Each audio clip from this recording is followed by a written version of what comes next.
The Velrath Dominion had ruled the stars for 300 years. They had conquered 47 worlds. Their ships were feared across the galaxy. No species had ever defeated them in battle. No planet had ever resisted their rule for long. Admiral Korvax stood on the bridge of his flagship and looked at the blue planet on his screen. Earth, a small world circling an ordinary yellow star. The scouts had found it 6 months ago. They had watched the creatures living there. Humans, they called themselves. Korvax found them amusing. These humans had barely reached their own moon. Their ships were slow and weak. Their weapons used chemical explosions and crude nuclear reactions. By Velrath standards, they were children playing with sticks and stones. The Dominion Council had approved his request for an invasion fleet. 9,700 ships. It was far more than necessary, but the Velrath believed in absolute power. They would crush this world completely. There would be no resistance. There would be no hope. Korvax turned to his second in command, a young officer named Vrel. "How long until we reach their system?" 72 hours, Admiral. The fleet is maintaining perfect formation." Korvax nodded with satisfaction. In 3 days, Earth would belong to the Dominion. The humans would serve as workers in their mines and factories. Those who resisted would die. It was the way of things. It was the way it had always been. Far away, on the small blue planet, life continued as normal. People went to work. Children went to school. Couples walked in parks. No one knew that death was coming from the stars. In Washington, D.C., General David Mitchell sat in his office at the Pentagon. He was a tall man with gray hair and tired eyes. He had fought in 3 wars. He had seen terrible things. But nothing had prepared him for the phone call he received that morning. "General, this is Dr. Emma Richardson from the Global Defense Initiative. We need you at headquarters immediately. Something is coming." Mitchell drove through the city streets with a knot in his stomach. The Global Defense Initiative was a secret organization. Very few people knew it existed. It had been created 20 years ago when the first alien signals were detected. World leaders had decided to prepare for the worst while hoping for the best. The worst was now here. Dr. Richardson met him at the door. She was a small woman with short brown hair and glasses. Her hands were shaking. "General, look at this." She led him to a large screen showing the solar system. At the edge, near the orbit of Neptune, thousands of red dots were appearing, more and more every second. "What am I looking at?" Mitchell asked, though he already knew the answer. "Ships. Alien ships. Our satellites detected them an hour ago. They are slowing down from very high speed. Our best estimate is 9,000, maybe more."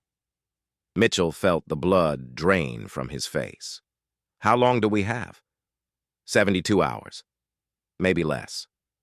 The next 48 hours were chaos. World leaders gathered in emergency meetings. Old enemies sat at the same table. Russia, China, America, Europe, all of them facing the same threat. For the first time in human history, there were no sides. There was only Earth. Secretary General Thomas Park addressed the United Nations. He was a calm man, known for his steady voice and careful words. But today his voice shook. "We have confirmed that an alien fleet is approaching our planet. Their intentions appear hostile. We have 2 choices. We can surrender and hope for mercy, or we can fight and hope for a miracle." The vote was unanimous. Humanity would fight. General Mitchell took command of Earth's defense. It was a strange army he led. American soldiers stood beside Russian ones. Chinese pilots trained with European crews. Old weapons were pulled from storage. New weapons were rushed from secret laboratories. Dr. Richardson worked without sleep. She had spent her career preparing for this moment. Hidden bases around the world held humanity's secret. Experimental spacecraft, advanced missiles, weapons that no enemy had ever seen. They were meant to defend against each other. Now they would defend against the stars. Lieutenant Colonel James Walker visited his family before reporting to duty. His wife held him tight. His young daughter asked where he was going. "I have to protect us," he said simply. "I have to protect everyone." Captain Rachel Foster received her orders aboard the submarine USS Montana. She gathered her crew and told them the truth. They were going to fire their missiles at targets in space. Some of them laughed, some of them prayed. None of them refused. Commander Stephen Blake was a commercial pilot who flew cargo planes across the Pacific. When the call came for volunteers, he did not hesitate. They needed pilots. They needed anyone who could fly. Experience did not matter. Courage did. Around the world, ordinary people became soldiers. Teachers and farmers, doctors and builders. They did not know if they could win. They only knew they had to try. Admiral Korvax received reports as his fleet approached Earth. His scouts had detected increased activity on the planet's surface. Radio signals were flooding the airwaves. The humans were panicking just as expected. He smiled. Let them panic. Let them prepare their pitiful defenses. It would make no difference. His fleet would sweep aside their resistance like wind blowing away dry leaves. "Send the standard message," he ordered. "Demand their surrender. Give them one chance to submit peacefully." The message traveled at the speed of light toward the blue planet. Surrender or die. Submit or be destroyed. The Velrath had sent this message to 47 worlds. Every single one had surrendered. Earth would be the 48th, or so they believed. General Mitchell stood in the command center, surrounded by screens and officers and the weight of human survival. The alien message arrived. He read it carefully. Then he looked at the men and women around him. "Send our reply," he said quietly. "Tell them we decline." Outside, the stars were cold and distant, but somewhere out there, death was coming, and humanity was ready to meet it. The Velrath fleet emerged from the darkness like a wave of death.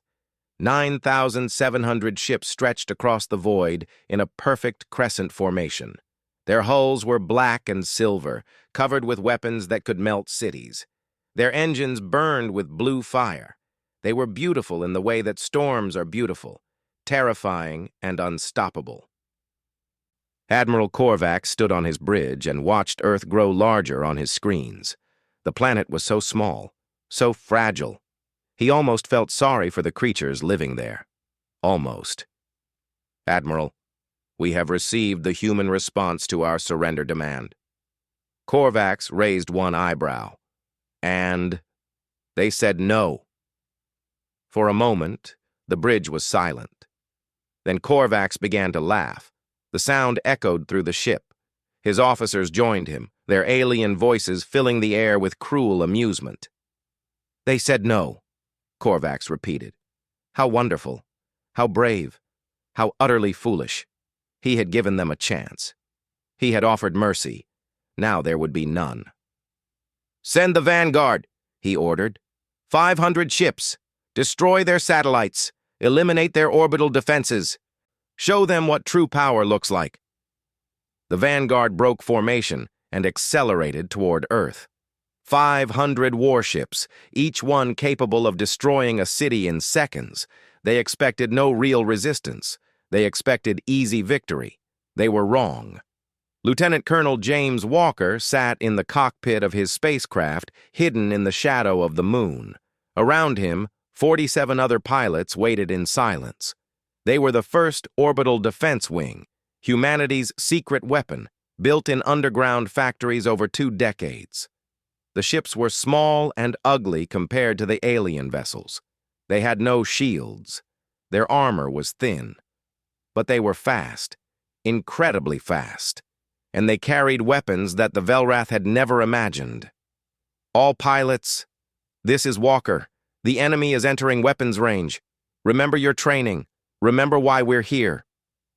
Today we fight for everyone who ever lived. Today we fight for everyone who ever will live." He paused, looking at Earth hanging in the blackness. His home, his family, everything he loved. Let's show them what humans can do. The first orbital defense wing launched from their hiding positions like arrows from a bow. The Velrath detected them immediately, but their commanders were confused. These tiny ships were no threat. Their weapons systems were primitive. Why were they attacking? The answer came in fire and thunder. Walker's ship screamed toward the nearest destroyer. Enemy weapons fired at him, but he was too fast, too nimble. He dodged between plasma bursts that could have vaporized him. His targeting computer locked onto the enemy vessel. "Fox 1, he said calmly, and pressed the button. The missile that left his ship carried a nuclear warhead. It was a simple weapon by galactic standards, crude atomic fire. The Velrath shields were designed to stop energy weapons, not physical objects traveling at incredible speed. The missile punched through the shield like a fist through paper. It struck the destroyer's hull and detonated. The explosion was silent in the vacuum of space, but it was blinding. The Velrath ship vanished in a ball of atomic fire. One moment it was there, the next moment only debris remained. Across the battlefield, more human pilots were finding their targets. More missiles were flying, more ships were dying. The Velrath commanders could not believe what they were seeing. Their shields were useless. Their superior technology meant nothing. These primitive humans were killing them with weapons they had considered obsolete centuries ago. "All ships retreat!" the Vanguard commander screamed. "Fall back to the main fleet!" But retreat was not easy. The human pilots chased them like wolves chasing deer. They were relentless. They were fearless. They flew their tiny ships into certain death and took enemy vessels with them. By the time the Vanguard escaped, they had lost 127 ships. Admiral Korvax stared at the casualty reports. His hands were shaking. This was impossible. This could not be happening. No primitive species had ever damaged a Velrath fleet. No one had ever fought back like this. "Admiral," Vrel said quietly, "what are your orders?" Korvax did not answer immediately. He was thinking. The humans had surprised him once. They would not surprise him again. "Reinforce the shields," he said finally. "Update the targeting systems to track smaller vessels. We underestimated them. We will not make that mistake twice." On Earth, people watched the battle through telescopes and satellite feeds. They saw the flashes of light in the sky. They saw their pilots fighting against impossible odds. And for the first time since the aliens arrived, they felt something other than fear. They felt hope. General Mitchell received Walker's report with tears in his eyes. "You did it, Colonel! You actually did it!" Walker's voice crackled through the radio. "We only bought time, sir. They'll come back stronger. We need to be ready." Mitchell looked at the screens showing the alien fleet regrouping in the distance. Walker was right. This was only the first battle. The war was far from over. But they had proven something important today. The Velrath could be hurt. The Velrath could be killed. They were not gods. They were not invincible. They were just another enemy. And humanity had been fighting enemies since the first human picked up a rock and decided not to be prey anymore. "Get some rest, Colonel," Mitchell said. "The next wave is coming soon." Outside, the stars continued their ancient dance. But something had changed. The galaxy had noticed Earth. The galaxy had learned that humans were not prey. Humans were predators who had simply been waiting for worthy prey. And now, the hunt had begun. The Velrath spent 12 hours preparing their second attack. Their engineers worked without rest, strengthening shields and updating weapons. Admiral Korvax personally reviewed every modification. He would not be embarrassed again. "The humans used nuclear weapons," he told his commanders. "Primitive atomic devices. Our shields were not designed to stop physical objects. Now they are. Their trick will not work twice."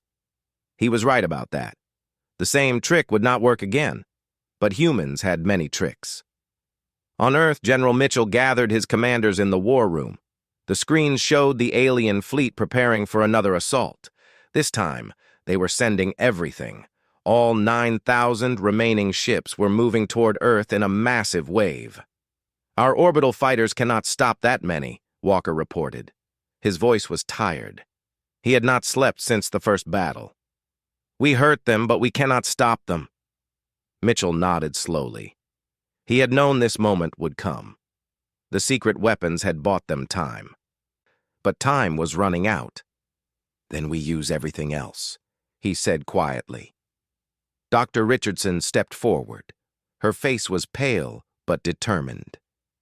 "General, if we do this, there is no going back. The environmental damage alone—" "If we don't do this," Mitchell interrupted, "there won't be an environment to damage. There won't be anything." He turned to the screens showing military bases around the world. Submarines hiding in deep oceans, missile silos buried under mountains, bomber aircraft waiting on runways. For 70 years, these weapons had pointed at each other. Nation against nation, brother against brother. Now they had a common enemy. "Send the order," Mitchell said. "All forces, everything we have." Captain Rachel Foster received the order aboard the USS Montana. She read it 3 times, making sure she understood. Then she gathered her crew in the control room. "Today we fire our missiles at targets in space," she told them. "I know that sounds crazy. I know none of us trained for this, but those aliens up there want to kill everyone we love. Our families, our children, our entire species." She paused, looking at the faces around her. Young men and women who had joined the Navy to serve their country. Now they would serve their planet. "We can stop them. We will stop them. Prepare for launch." Across the world, similar scenes played out. Russian submarines surfaced in the Arctic. Chinese missile bases activated their launchers. American bomber aircraft took off from secret runways. British, French, Indian, every nuclear power on Earth coordinated for the first time in history. The Velrath fleet entered orbit with supreme confidence. Their reinforced shields glowed with energy. Their weapons locked onto targets on the surface. Admiral Korvax smiled as he watched the blue planet beneath him. "Begin the bombardment," he ordered. "Show them the price of resistance."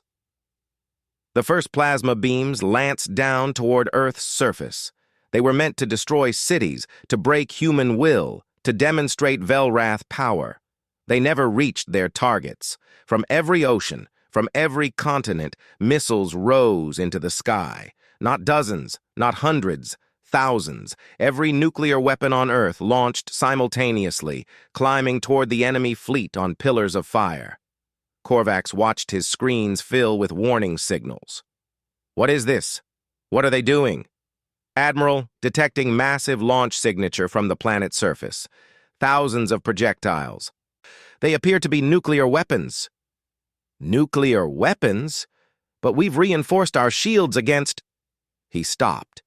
His officers stared at the screens in horror. The humans were not using dozens of missiles. They were using every nuclear weapon their species had ever built. Weapons designed to destroy their own cities. Weapons they had pointed at each other for generations, all of them now flying toward his fleet. The Velrath shields could stop a few nuclear explosions. They could not stop thousands. The first wave of missiles reached the fleet. The explosions began. Ship after ship vanished in atomic fire. Shields that could deflect energy weapons crumbled under the overwhelming assault. Armor that could withstand plasma melted in nuclear heat. Captain Foster watched her missiles climb through the atmosphere. The Montana had launched 24 warheads, 24 chances to hurt the enemy, 24 messages of human defiance. "Direct hits confirmed," her weapons officer reported. "Multiple enemy vessels destroyed." Foster allowed herself a small smile. "Reload and prepare for second launch." The battle lasted 6 terrible hours. The sky above Earth burned with fire. Debris rained down through the atmosphere. Some missiles missed their targets. Some were destroyed before impact. But enough got through. More than enough. When the smoke cleared, the Velrath fleet had lost 2,400 ships. Admiral Korvax stood on his bridge, surrounded by burning consoles and wounded officers. His flagship had survived, but barely. Half his systems were damaged. A quarter of his crew was dead. "Admiral," Vrel said weakly, "this is not possible. These creatures built weapons capable of destroying their own world.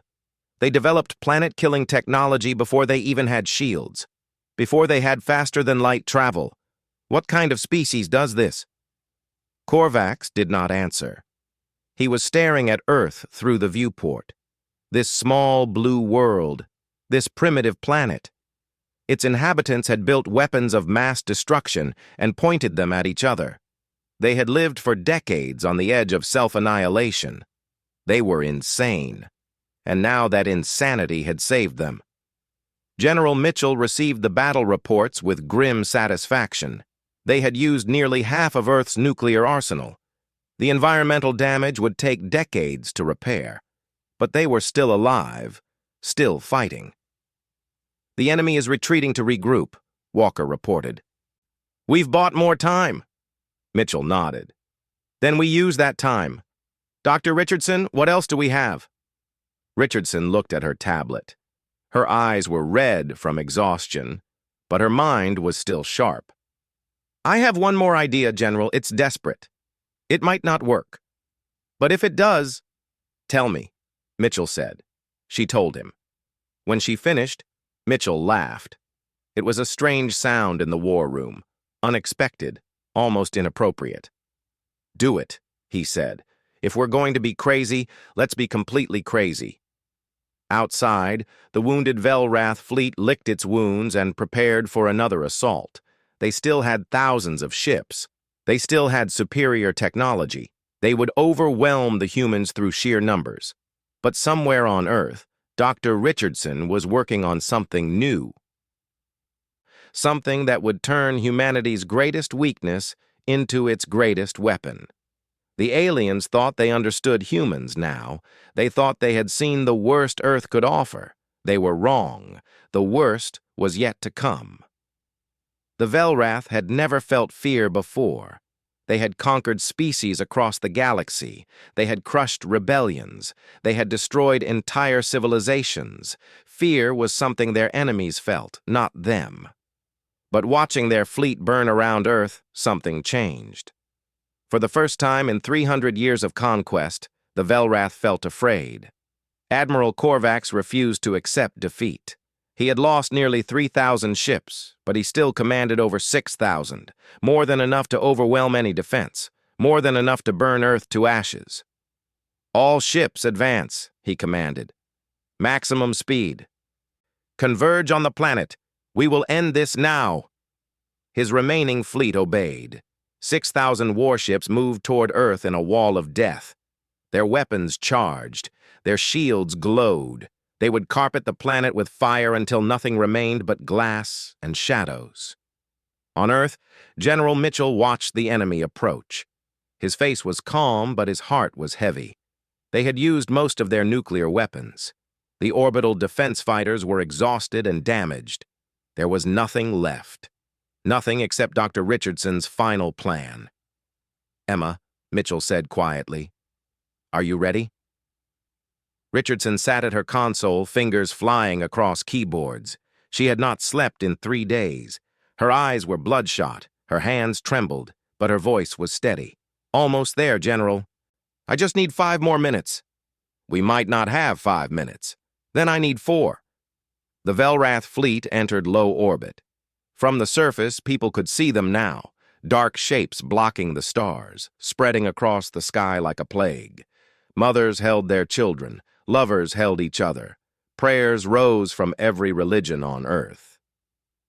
Commander Stephen Blake sat in the cockpit of a converted cargo plane. Around him, 70 other aircraft waited on runways across the world. They were not military pilots. They were commercial aviators, freight haulers, crop dusters. Anyone who could fly had volunteered for this mission. Their planes carried modified missiles, the last of Earth's nuclear arsenal, fitted with guidance systems that Richardson had designed. It was a desperate plan, a suicide mission. Most of them would not survive.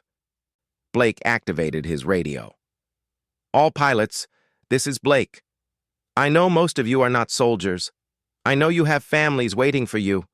I know you're scared." He paused, looking at the photo of his daughter taped to his instrument panel.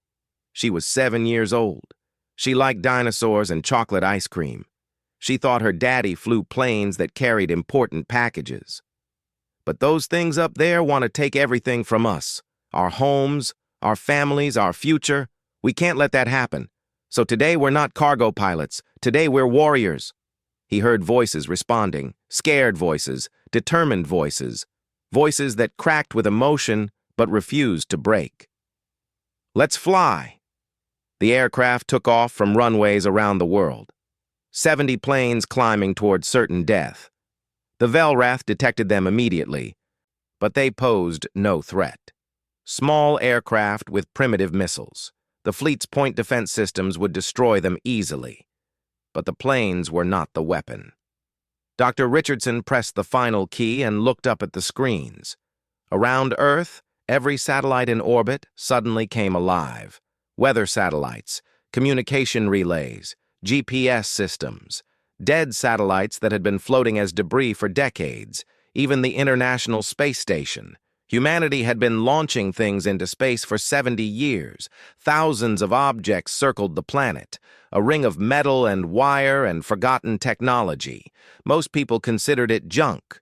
Richardson had turned it into a weapon. "Activating the network," she announced. "All satellites responding."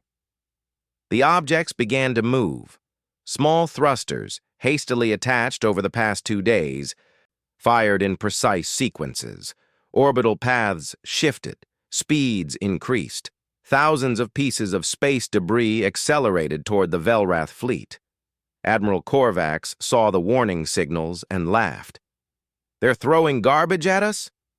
Have they lost their minds?" Then the first satellite struck his flagship.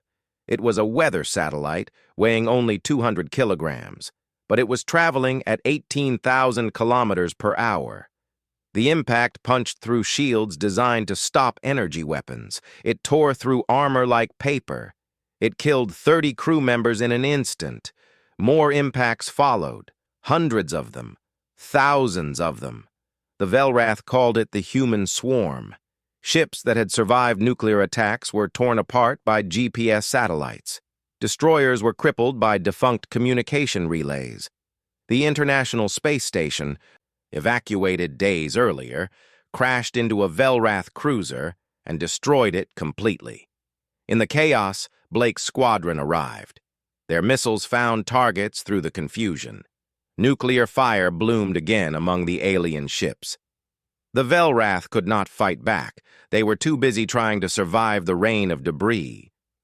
Blake watched a piece of some old satellite punch through an enemy destroyer. He laughed out loud, a wild, desperate sound. "They spent centuries building the perfect weapons," he shouted, "and we're beating them with junk."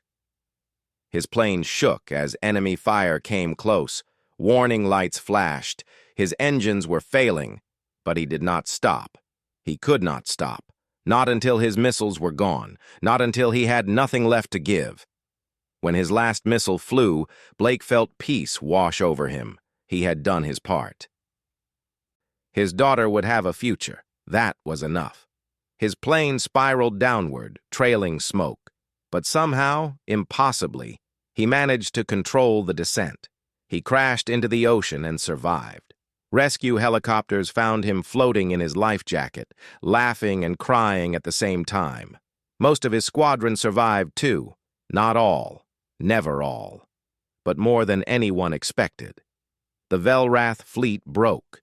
Ships that had never retreated in their entire history turned and ran. They fled from satellites and space stations and the burning corpses of their comrades. Dr. Richardson slumped in her chair. The screens showed victory. The enemy was in full retreat. Earth had survived. "We did it," she whispered. "We actually did it." General Mitchell put his hand on her shoulder. "You did it, Emma. You saved us all." But as they watched the Velrath flee, they knew this was not over. The enemy still had ships. They would regroup. They would return. And next time, humanity might not have any more tricks left. Or would they? Mitchell looked at the battlefield. The burning ships, the scattered debris, the evidence of human creativity and desperation and refusal to die. Maybe, he thought, humans would always have one more trick. Maybe that was what made them human. Maybe that was why they would win. Admiral Korvac stood alone on the bridge of his dying flagship. Warning lights flashed red in the darkness. Smoke filled the air. Half his crew was dead. The other half was desperately trying to keep the ship functioning. Through the cracked viewport, he could see the remains of his fleet, ships burning in the void. Ships tumbling without power, ships that had been the pride of the Velrath Dominion, reduced to scattered wreckage.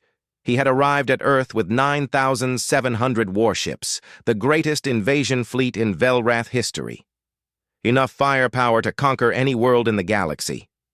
Now he had fewer than 200 ships still capable of flight, and many of those were badly damaged. "Admiral," Vrel said quietly. His second-in-command was wounded. Blue blood stained his uniform, but he was still standing, still loyal. "We must retreat. If we stay, we will all die." Korvax did not respond immediately. He was watching Earth through the viewport.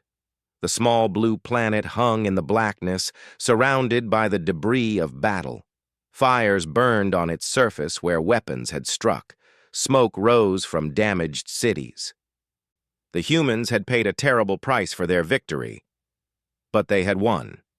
For the first time in 300 years, the Velrath Dominion had been defeated. Not by a superior enemy, not by advanced technology, by primitives, by creatures who had been killing each other with nuclear weapons before they learned to travel between stars, by a species so violent, so stubborn, so completely insane that they had turned their own self-destructive nature into a weapon. "How many ships have clear escape paths?" Korvax asked. Vrel checked his console. His hands were shaking. 17, Admiral. 17 ships can escape immediately. The others need more time for repairs." 17, out of nearly 10,000. Korvax closed his eyes. He thought of the 47 worlds the Dominion had conquered. He thought of the species they had crushed, the civilizations they had destroyed, the millions they had enslaved. The Velrath had believed themselves invincible. They had believed the galaxy belonged to them by right of strength. They had been wrong. "All ships," Korvax said into his communicator. "This is Admiral Korvax. Prepare for emergency retreat. We are leaving this system." The remaining Velrath vessels began to move. Slowly, painfully, they turned away from Earth and pointed toward the distant stars. Their engines fired, pushing them toward escape velocity. On the planet's surface, people watched them go. They stood in the ruins of their cities and looked up at the sky. They saw the enemy retreat. They saw survival. General Mitchell stood in the Global Defense Initiative Command Center. The screens showed the alien signatures moving away from Earth. After 3 days of battle, 3 days of terror, 3 days of fighting against impossible odds, it was over. "They're running," Walker said. His voice was hoarse from exhaustion. "I never thought I'd see it. They're actually running." Mitchell nodded slowly. He wanted to feel joy. He wanted to celebrate, but all he felt was tired. So incredibly tired. Dr. Richardson approached him. She had finally slept a few hours, but dark circles still surrounded her eyes. "General, what happens now?" "Now we rebuild. We recover. We bury our dead and heal our wounded." "And after that?" Mitchell looked at the screens. The 17 surviving Velrath ships were accelerating toward the edge of the solar system. In a few hours, they would be gone. They would return to their empire with news of their defeat. "After that," Mitchell said quietly, "we get ready. They'll come back. Maybe not tomorrow, maybe not next year, but they'll come back. And when they do, Mitchell smiled grimly. When they do, we'll be waiting. And next time, we won't just defend. Next time, we'll make sure none of them go back. Captain Foster stood on the deck of the USS Montana as it surfaced in the Atlantic Ocean. The sky was dark with smoke, but sunlight broke through in places. She breathed the cold sea air and felt alive. So wonderfully, impossibly alive. Her crew gathered around her. Some were crying, some were laughing, some just stared at the sky in silence. "We did it," her weapons officer said softly. "We actually did it." Foster nodded. "We did. All of us. Everyone who fought. Everyone who sacrificed. Everyone who refused to give up." Commander Blake sat in a hospital bed, watching the news on a small television. The reports showed celebrations around the world. People dancing in the streets, flags waving, strangers hugging strangers. The human race had come together against a common enemy, and they had won. His daughter's picture was still in his pocket, wrinkled and stained with seawater. He held it in his hands and cried, not from sadness, from relief, from gratitude, from the overwhelming knowledge that she would grow up in a world that still existed. The 17 surviving Velrath ships crossed the orbit of Neptune. They were wounded, broken, their crews traumatized by what they had experienced. They carried a message that would change the galaxy forever. Earth was not to be touched. The humans were not primitive. The humans were patient. They had spent thousands of years preparing for war. They had developed weapons of unimaginable destruction. They had nearly destroyed themselves dozens of times, but they had survived. They had always survived. And now they knew they were not alone in the universe. Now they knew there were enemies among the stars. Now they had a reason to stop fighting each other and start preparing for bigger battles. Admiral Korvax recorded his final report before entering hibernation for the long journey home. "The invasion of Earth has failed," he said into the recorder. His voice was flat, empty. "The humans possess a quality we did not anticipate. They are not merely violent. They are relentlessly adaptable. They turn every weakness into strength. They use desperation as fuel." He paused, gathering his thoughts. "Recommendation to the Dominion Council. Do not attempt another invasion of Earth. The humans are too dangerous, too unpredictable. Leave them alone. Let them remain in their small corner of the galaxy." He stopped the recording, then added one final thought. "And pray they never come looking for us." On Earth, the sun rose over a wounded world. Cities still burned. The dead still needed burying. The work of rebuilding would take years. But humanity was alive, against all odds, against all reason, against an enemy that had never been defeated. They had survived. General Mitchell stood outside the command center, watching the sun rise. Dr. Richardson joined him. "Do you think they'll come back?" she asked. "Yes," Mitchell said. "Eventually." "Will we be ready?" Mitchell thought about Walker and his pilots, about Foster and her submarine crew, about Blake and his volunteers, about billions of ordinary people who had become warriors when their world needed them. "We're humans," he said finally. "We're always ready for a fight. We've been practicing on each other for 10,000 years. He smiled, a tired, determined smile. "Now we finally have someone worthy to fight." Above them, the stars glittered in the morning sky. Somewhere out there, the 17 survivors of the Velrath invasion fleet were carrying a warning to the galaxy. Do not disturb the humans. They are not prey. They are not primitive. They are the most dangerous species in the galaxy, and now they know it.